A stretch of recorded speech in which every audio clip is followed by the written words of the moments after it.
Yo, what's up? Welcome back to another episode of the SWUS College Football Playoff Saturday. All right, so we got 3 college football playoff games and 2 NFL games. So I'm doing the 3 college football playoff games in this video. I'm going to upload a separate video later with the 2 NFL games. So that's the plan. 3 college football playoff games on Saturday. I'm recording this before the Friday night action. So by the time you're watching this, you'll know if I did well. We'll see. 3 college football playoff games on Saturday. Let's do it. Welcome to the SWUS.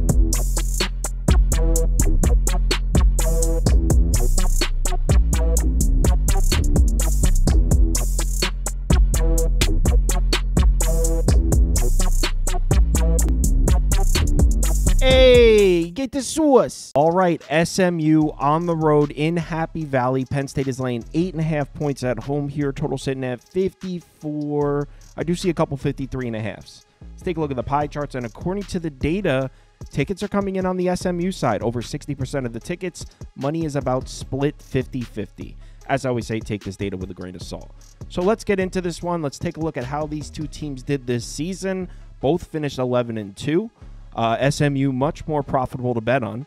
8-5 against the number. Penn State just 6-7. As far as strength of schedule, though, edge definitely goes to Penn State. 16th in the country in strength of schedule. SMU 41st. So let's start with the SMU offense. Will the Mustangs be able to move the ball in this game? Now, if you look at their full season numbers, it says they're 58th in rushing frequency, but before Kevin Jennings took over at quarterback, they were running the ball a lot more first few games of the year. Once Kevin Jennings became the full-time starter, the passing attack became a bigger part of the offense, I'll say. This is a pretty balanced offense. They do like to throw the ball a lot. Their passing numbers look great. 13th in the country in yards per pass attempt, 41st in success rate, 13th in effective pass. They're 24th in OFEI. They will definitely have their hands full here on the road in Happy Valley against the Penn State defense, which is, as I'm sure you know, one of the best in the country. 8th in yards per play, 15th in success rate, elite numbers against the run, elite numbers against the pass. They're sitting at 11th in DFEI. So if you haven't followed SMU football this year, here's a brief summary. So Kevin Jennings, like I said, took over the starting job in week 3 from Preston Stone. His numbers have been excellent. Over 2,700 yards, 9.3 yards per attempt, 19 touchdowns, 7 interceptions. In his first 9 starts, this SMU offense was looking pretty unstoppable. Over 276 passing yards per game, 9.8 yards per attempt, success rate per dropback over 46%. But then the ACC championship game, it kind of came crumbling down. They did almost come back there at the end. They made it interesting, but the passing efficiency was way down. 41.5% success rate, just 6.1 yards per pass attempt compared to 9.81 in his first 9 starts. And that's a little concerning because that game against Clemson was only SMU's second game all season against a top 25 defense. So if you just look at the SMU games against top 25 defenses, it's the Clemson game and the BYU game. Numbers don't look that great. Just 4.61 yards per play, success rate below 38%, 23 points per game. In comparison to their full season numbers, that's pretty bad. This offense has been pretty explosive. Not only are they about to see a top 25 defense, but Penn State's defense is a lot better than Clemson's and a lot better than BYU's, and they're going on the road into Happy Valley. Look at Penn State's defensive numbers in their home conference games. These are Big Ten games. 10.2 points allowed per game, 36.2% success rate, 4.18 yards per play, and that includes the Ohio State game. Remember, Ohio State beat Penn State in Happy Valley, but it was 2013. Penn State had the ball first and goal in the 1. It's not like Ohio State came in and moved the ball up and down the field. This Penn State defense is tough, especially at home. And I definitely don't like how SMU's been struggling to run the ball recently. In their last 5 games, under 37% success rate per rush, just 4.1 yards per carry, 135 rushing yards per game. Rushing production is way down from what they were giving us in the 4 or 5 games before that. A big part of that might be Kevin Jennings. Before the injury, he was averaging 40.1 rushing yards per game, 4.79 yards per carry. Since the injury, which I believe has been the last 5 games, just 58 total rushing yards, 11.6 rushing yards per game, 2.23 yards per carry. So you definitely don't like that if you're betting SMU in this game. And then you add on the fact that the weakest point of this SMU offense is the offensive line. 90th in line yards, 77th in stuff rate. The strength of the Penn State defense is the defensive front, or the defensive line. It probably is. 4th in line yards, 3rd in stuff rate. So I do not expect SMU's offensive line to generate much push here on the road. And look at Penn State's run defense numbers against just top 40 rushing attacks. 3.21 yards per carry allowed. So it's not like they're racking up these elite numbers against the run against bad rushing attacks. Even when they see good run games, they're still elite against the run. So in my opinion, SMU should really struggle to run the ball in this game, which means there's a lot of pressure on Kevin Jennings to produce through the air. Now, the good news is there's a few angles I like here for Kevin Jennings in the SMU passing attack. Number one, did you see what happened in the Big Ten championship game? Dylan Gabriel had no problems throwing the ball in this Penn State defense. Granted, it was on a neutral site. It wasn't in Happy Valley, but still 8.8 yards per attempt, 45.5% success rate per dropback. Now, in the 12 regular season games before that, Penn State had some pretty elite numbers against the pass. So by no means am I saying Penn State struggles against the pass or anything like that. It's just important to point out that you can throw the ball in this Penn State defense because we did just see it. And you might be saying, well, Kyle, SMU's offense is definitely not Oregon's offense, which is fair, but don't sleep on this SMU passing attack. It's pretty explosive. And the offensive line, we were talking about how they struggle to generate push, and they will struggle to generate push here in the run game. They've been pretty good in pass protection. Penn State's got a great pass rush. I'm sure they will be able to get some pressure on Kevin Jennings, but this SMU offensive line has been much better in pass protection. And on top of that, Kevin Jennings has been one of the best quarterbacks in the NFL, one of the best quarterbacks in college football at handling pressure so far this year. A+ QB rating, A- turnover-worthy play rate. I mean, great numbers across the board under pressure. He's been excellent handling pressure. So I actually like that for Kevin Jennings. Also, Penn State's defense runs a ton of man coverage. They're 12th in the country in man coverage frequency. SMU has some monster numbers throwing the ball against man coverage. So it's starting to look like this might be a good matchup for Kevin Jennings to make some throws in this game. But then we get to his home away splits, and here's where I'm a little bit concerned. Not overly concerned, but a little bit concerned. In his home games this year, he has 16 touchdowns, 3 interceptions. On the road, 6 touchdowns, 5 interceptions, and he's only made 4 road starts.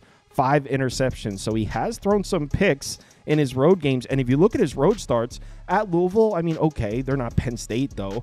At Stanford, terrible secondary. At Duke, at Virginia, not that these are terrible defenses, but in terms of environment, on the road in Happy Valley, you cannot compare any of these 4 locations to on the road in Happy Valley and this Penn State defense. So I really think there's a good chance Kevin Jennings is going to give us a pick in this game. I think he's going to throw an interception. So as a whole, I don't really like the matchup for SMU offensively. I don't think they're able to run the ball. Kevin Jennings will have some opportunities to make some big throws against Penn State's man coverage. Probably will make a few of them.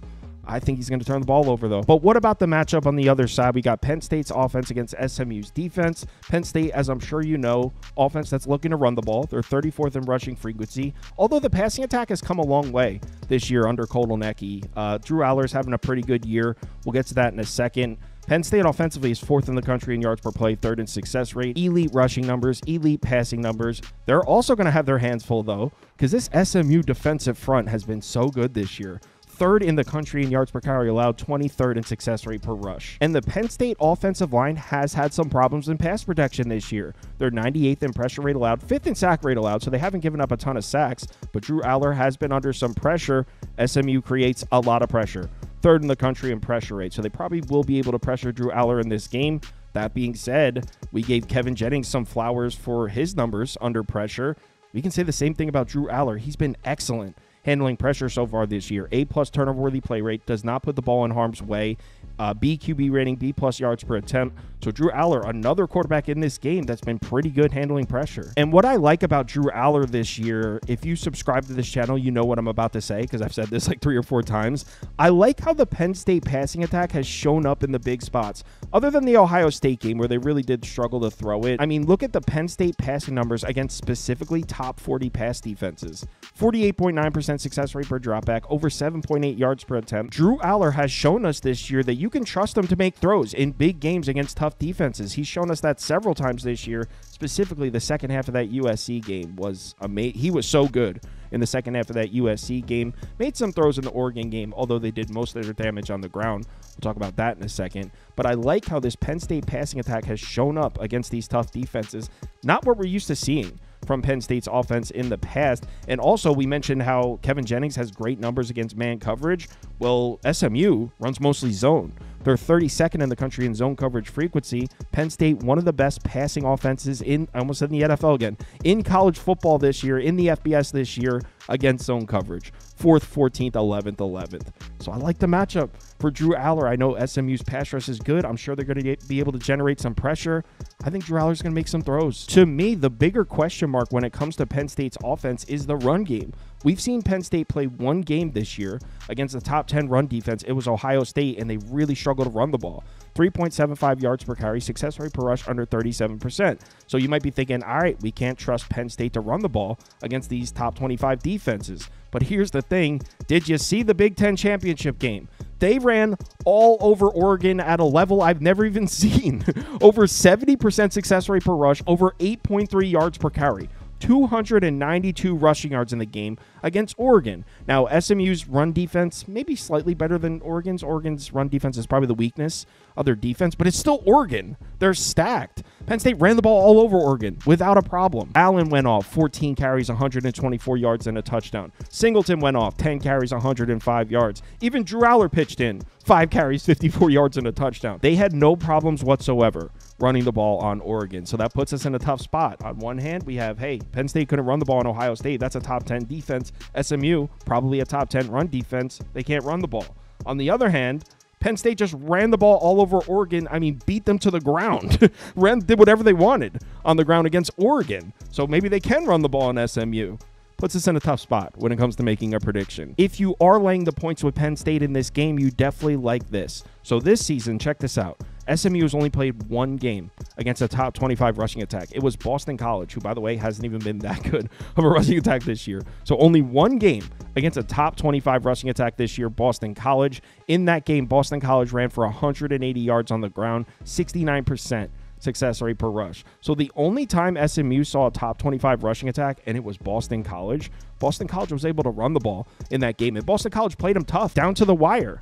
Penn State's rushing attack is significantly better. You don't need me to tell you that. Penn State's rushing attack is significantly better than Boston College. So at home in Happy Valley, I'm trusting the Nittany Lions here. I think Jennings is going to give us a pick. The way I see this game going, it's not that I think Penn State's going to dominate the game. I think they'll be able to run the ball a little bit. I think Jennings will connect on a big play or two. I think Aller could throw the ball. I think it'll be a somewhat close game where Penn State looks like the better team, but it's not a domination. Like I said before, I think Jennings is going to make a big mistake. I think he's going to throw a costly pick that gives Penn State 7 free points, and they're just unable to get back into it. So I like Penn State. I laid the 8.5.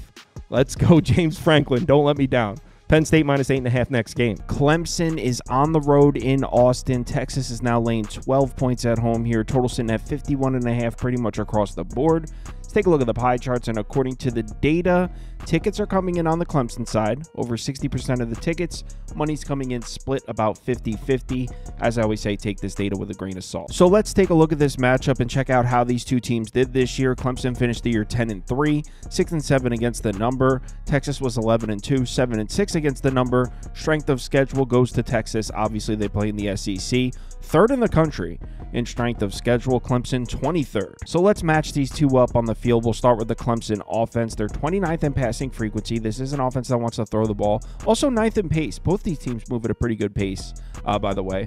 But the Clemson offense is looking to throw the ball with Klubnik. There's a problem with that. Look at the Texas defensive numbers against the pass this year. First in the country in yards per pass attempt allowed. 8th in success rate per dropback. First in effective pass. So right off the bat, you're a little worried here if you're betting Clemson. Trying to throw the ball on the road at Texas is definitely a challenge. Now, Klubnik has had himself a great season. He's got over 3,000 yards passing, 7.5 yards per attempt, 29 touchdowns, 5 interceptions. The problem is we've seen Clemson play 2 games this year against top 10 pass defenses. Texas is number 1, by the way. So on the year, Clemson's played 2 games against top 10 pass defenses, Virginia Tech and South Carolina. And in those games, Klubnik didn't look all that great. He wasn't terrible, but 245.5 passing yards per game, 41.3% success rate per dropback, 7 yards per pass attempt. When you're a pass-first offense, you're an offense that relies on throwing the ball to move the chains. Those are not good numbers for a game. 245.5 passing yards per game is not going to cut it when you're a pass-first offense. And now they're going to try to throw the ball in this Texas defense, which, like I said before, they've been locked down against the pass. On the year, they're allowing 5.15 yards per pass attempt. That leads the country. 34% success rate per dropback. Even in their 2 losses to Georgia, they had great numbers against the pass. It wasn't the Texas defense that let them down in those games to Georgia. It was the offense, and we'll talk about that in a second. But even in their 2 losses to Georgia, they allowed just 4.4 yards per pass attempt, 35.3% success rate per dropback. So yeah, this Texas pass defense is every bit as good as advertised. They have one of the best pass rushes in the country, which is definitely going to be a problem for Clemson's offensive line. They've struggled a little bit in pass protection. They're 70th in pressure rate allowed, so Texas should be able to generate pressure on Klubnik in this game. Now, credit to Cade Klubnik. He's been pretty good under pressure this year. He's protected the football at A, turnover-worthy play rate, QB rating C+, yards per attempt C+. So having trouble getting the ball downfield and making throws under pressure, which, like I said, should be a problem here against this Texas pass rush. Also, Texas runs a lot of zone coverage. They're 25th in the country in zone coverage frequency. Clemson doesn't have the best numbers throwing the ball in zone coverage. So this is looking like a really tough matchup for Cade Klubnik and the Clemson passing attack. And if you're thinking they're going to have run support in this game, I very seriously doubt it. Good news, Clemson was able to run the ball successfully in their FBS home games this year. Over 204 rushing yards per game.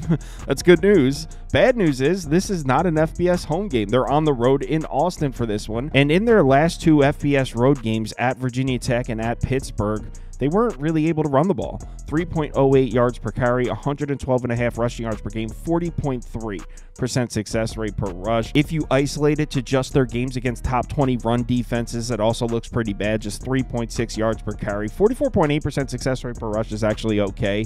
But this is not a Clemson rushing attack I particularly trust. And like we pointed out before, this Texas defense is pretty much elite across the board. We can definitely poke holes in the Texas offense, and we're about to. But when it comes to the Texas defense, this is about as official as it gets. I would co-sign the Texas defense being top 3 in the country. On the year, they're allowing just 3.16 yards per carry. So yeah, looking like a really rough matchup for Clemson offensively across the board here. Don't like the matchup for Klubnik against the pass rush. Don't like the matchup on the ground either. I don't think Clemson's going to be able to run the ball. It's going to be a struggle for Clemson's offense. But then we flip it over to the other side, and this is where you can find some value on Clemson. Like I said, I don't trust the Texas offense nearly as much as the defense. They're sitting at 48th in passing frequency, 19th in pace. So both of these teams throw the ball a lot and both move at a quick pace. Not what you want to see if you're trying to bet the under in this game. And when we take a look at the matchup for Texas offense, I mean, look at the bottom left of this graphic. Clemson's numbers against the pass this year: 17th in the country in yards per pass attempt allowed, 30th in success rate per dropback, 6th in effective pass. Not what you want to see. This is a Texas offense that's looking to throw the ball. Gonna be tough. This Clemson defense is very good against the pass. Quinn Ewers having a bit of a disappointing season, especially after the start. I mean, 4 or 5 games in, he was the favorite to win the Heisman Trophy. Finished the year with just over 2,300 yards passing, 7.6 yards per attempt, 24 touchdowns, 7 interceptions. And what concerns me most about the Texas offense is they've just been trending in the wrong direction for 2 months now. Here are their offensive game logs on the year. Look at the first 5-6 games at the top. Green, green, green, green rushing, green passing. Look at the last 7 games. There's a lot of red here. This Texas offense has really had its problems in the second half of the season. They've played 5 games this year against defenses rated in the top 30. In those games, the passing numbers are pretty ugly. Under 6.8 yards per pass attempt, success rate per dropback under 37%, just over 245 passing yards per game. And if you look at this Clemson defense, there was really only 1 game where a team was able to successfully throw the ball. There was really only 1 quarterback that had a great game throwing the ball in Clemson. It was Carson Beck in Georgia back in week 1. That was 4 months ago when Carson Beck did that. Even last week, I know Jennings made some plays. SMU came back. But if you look at his numbers on the game, I mean, it was not a great game for Jennings. He threw for 319 yards because he dropped back to pass a million times. He averaged just 6.1 yards per attempt in the game, 41.5% success rate per dropback. And that SMU passing attack is explosive. It's not like that was a cupcake game. It was the ACC championship game. I would take the SMU passing attack right next to the Texas passing attack. I wouldn't say either is better than the other. That SMU offense is good. And the problems Texas has had trying to throw the ball, they're not on the offensive line. They've been one of the best pass protections in the country this year. They're 3rd in pressure rate allowed, 18th in sack rate allowed, 1st in pass blocking grade. Clemson has a pretty good pass rush, but Texas Texas offensive line, Texas pass protection is better. So Quinn Ewers should have some clean pockets to throw from in this game. Thing is, he hasn't really been punishing defenses for giving him clean pockets this year. Just a B- turnover worthy play rate, AQB rating, B- offensive PFF grade. Really hasn't been that great. He hasn't been that dangerous of a thrower from a clean pocket. So I don't know how much that moves the needle for me. Now, if you are looking to bet Texas in this game, you can point at the fact that Clemson runs a lot of man coverage, 16th in the country in man coverage frequency, and Texas actually has some nice looking passing numbers against man. So there's something, but as a whole, I don't really trust this Texas passing attack right now. I don't really trust Quinn Ewers, and I like this Clemson defense against the pass. So I don't really like the matchup for Texas offensively here. And when it comes to Texas possibly giving Quinn Ewers some run support in this game, I'm not really sure. I mean, this Texas rushing attack, like the rest of the offense, definitely trending the wrong direction. Through the first 6 games, over 5.1 yards per carry, over 51% success rate per rush. In their last 7 games, when they got deep into SEC play, just 4 yards per carry, 45.5% success rate per rush. So the rushing production is definitely down as well for Texas. And we've seen a few games where defenses were able to completely take the run away. I mean, Georgia twice held Texas to 1.09 yards per carry in their 2 games against Texas. 30 rushing yards per game. So Georgia was able to completely erase the Texas rushing attack. And if you're thinking, well, Kyle, that's Georgia, so did Vanderbilt. Vandy was able to take the run away from Texas as well. So I don't really trust the Texas run game either. Now, you can point at this. Clemson has played 4 games this year against top 50 rated rushing attacks: Louisville, Virginia Tech, South Carolina, and SMU. And in those games, they did struggle a bit against the run. They allowed over 5.4 yards per carry, 43% success rate per rush. Like I said before, Clemson's defense is definitely more vulnerable to the run than the pass. So maybe there's a path to Texas running the ball in this game. But is that enough? We're talking about laying 12 points here. And although I hate the matchup for Clemson offensively, I don't particularly like the matchup for Texas offensively either. I get why they're favored. I think they definitely win the game, but I'm not laying 12 points with a team that I think is going to struggle to move the ball. So I'm on Clemson here. I got it at 11.5, so I didn't even get the best of the number. So I did take Clemson plus the points in this one. I'm also not mad at an under at 51.5. The problem is, the reason I didn't bet that under, both of these teams throw the ball a lot. Both of these teams move at a pretty quick pace. And that's 2 things you do not want if you're trying to bet an under. You want running and slow pace, not passing and quick pace. So that scared me off the under. I'm on Clemson here. Give me Clemson plus 12. Next game. Tennessee on the road up in Columbus. Ohio State is laying 7. It looks like there are still a couple 7.5s out there, but for the most part, this is down at 7 now. Total sitting at 46 or 46.5, depending on your sports book. Take a look at the pie charts, and according to the data, action's coming in pretty heavily on the Tennessee side. Over 70% of the tickets, over 70% of the money. As I always say, take this data with a grain of salt. So Tennessee, Ohio State, let's talk about it. Both of these teams finished the season 10-2. Tennessee 7-5 against the number. Ohio State 6-6. Strength of schedule, Tennessee 11th, Ohio State 9th. So these 2 teams pretty close across the board here. So let's match up on the field. We'll start with the Tennessee offense. This is an offense that wants to run the ball first. They're 11th in rushing frequency, 11th in pace too. Run a bit quicker pace than I would have guessed by watching Tennessee's games so far this year. On the season, they're sitting at 25th in yards per carry, 23rd in success rate per rush, 13th in effective rush. They will definitely have their hands full in this one, though.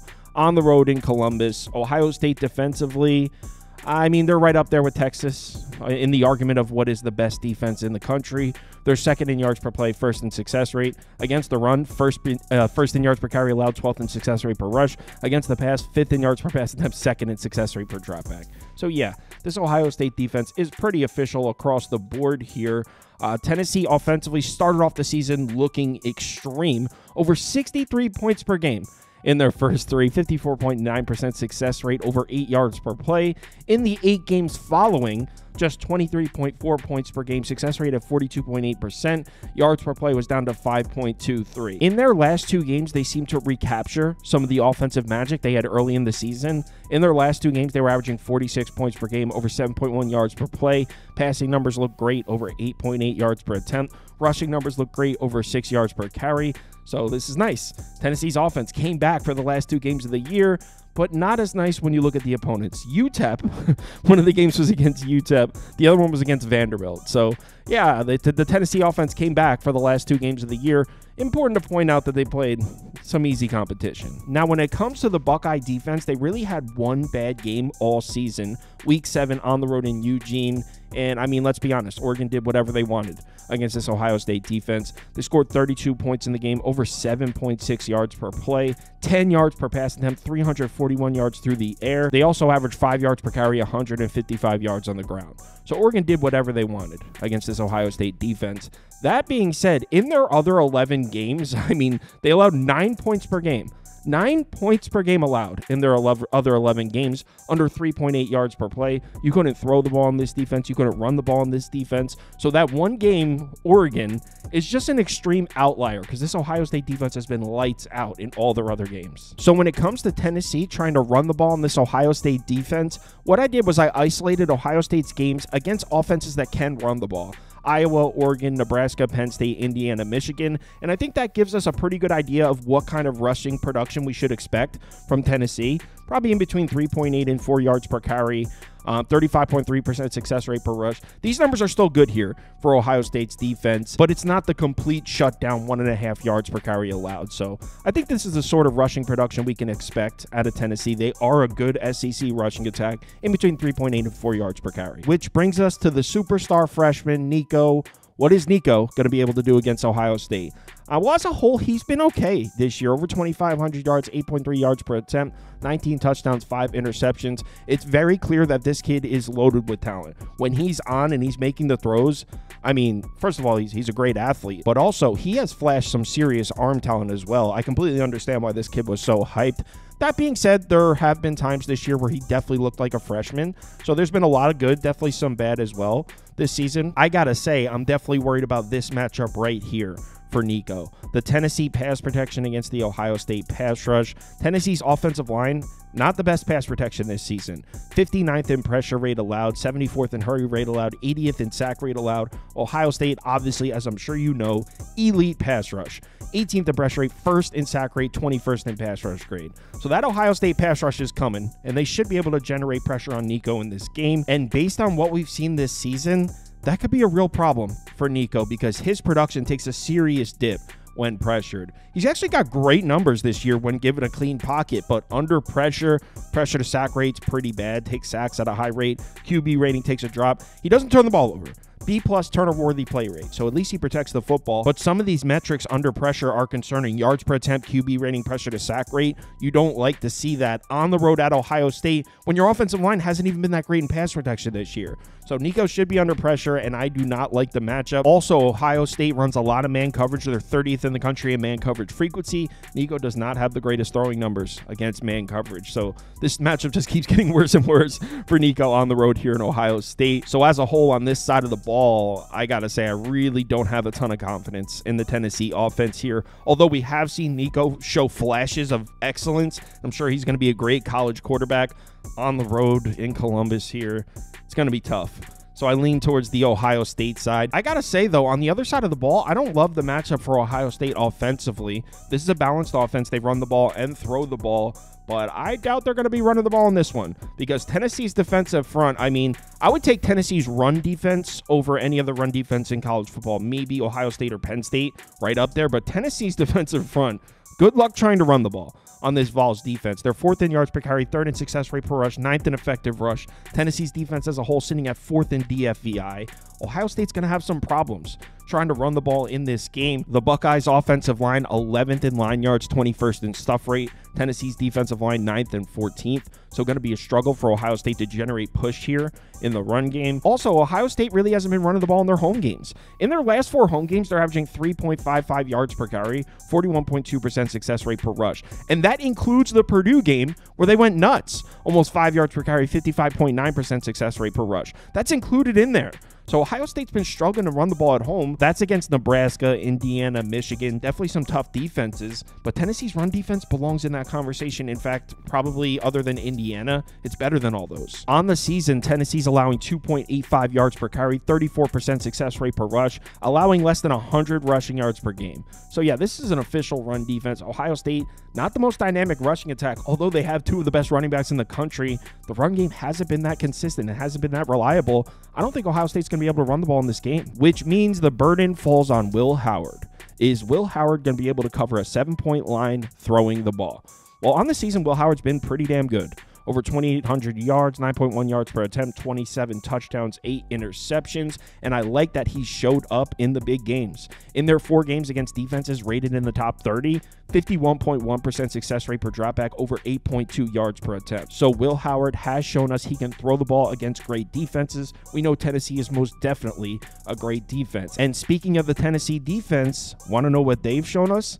They've shown us that they can be vulnerable on the road against these tough offenses. In their road games against top 30 passing attacks, which is Arkansas and Georgia, they allowed 322 passing yards per game, 9.3 yards per attempt, success rate per dropback over 50%. So this Tennessee defense has been thrown on in these road games, Arkansas and Georgia. So I'm kind of liking this matchup for Will Howard so far. I will say the pass rush worries me here. This Tennessee defensive front, as I've said 2 or 3 times already, it's very good. They're 8th in the country in pressure rate, 41st in sack rate, 11th in pass rush grade. Ohio State's offensive line has not been the greatest in pass protection. They're not terrible, but they're 34th in pressure rate, allowed 46th in sack rate. So Tennessee should be able to generate some pressure on Will Howard in this game. And Will Howard splits when pressured. It's not as bad as Nico's, but there is a drop-off in production here, specifically the turnover-worthy play rate. And that scares the shit out of me, because if I'm considering laying 7 points here with Ohio State, I can't have you throwing picks, Will Howard. I can't have you throwing picks in this game. I don't expect Ohio State to run the ball, which means I need Will Howard to be excellent, and I'm scared of that turnover-worthy play rate when pressured. So when it comes to betting this game, I took the under. I bet under as soon as I saw it. I took 47. I think it's at 46.5 now, so it hasn't really moved much. So I am on the under. I have an open ticket on the under. As far as a side, I think I am going to lay the 7 with Ohio State. I don't absolutely love it. I haven't bet it yet. But Will Howard throwing the ball in Tennessee's defense, that's the only angle I would say I'm comfortable with. I don't think either team can run the ball. I don't really trust Nico on the road here in Columbus. I think he's going to get sacked a lot of times in this game. I don't think Tennessee's offense is going to do much. 7 points is a lot to lay with a team that you don't expect to run the ball, but I think Will Howard is able to make throws. So my pick is Ohio State -7 and the under. That's what I'm on in this game. Live show, 10:30 a.m. Eastern time. We'll go college basketball first, then college football playoff, then NFL in that order. Starts at 10:30 a.m. Eastern time. If you're able to make it, would love to see you in the comments. Let's have ourselves a good Saturday here. Please remember to bet responsibly. Hit me up in the Discord if you need me.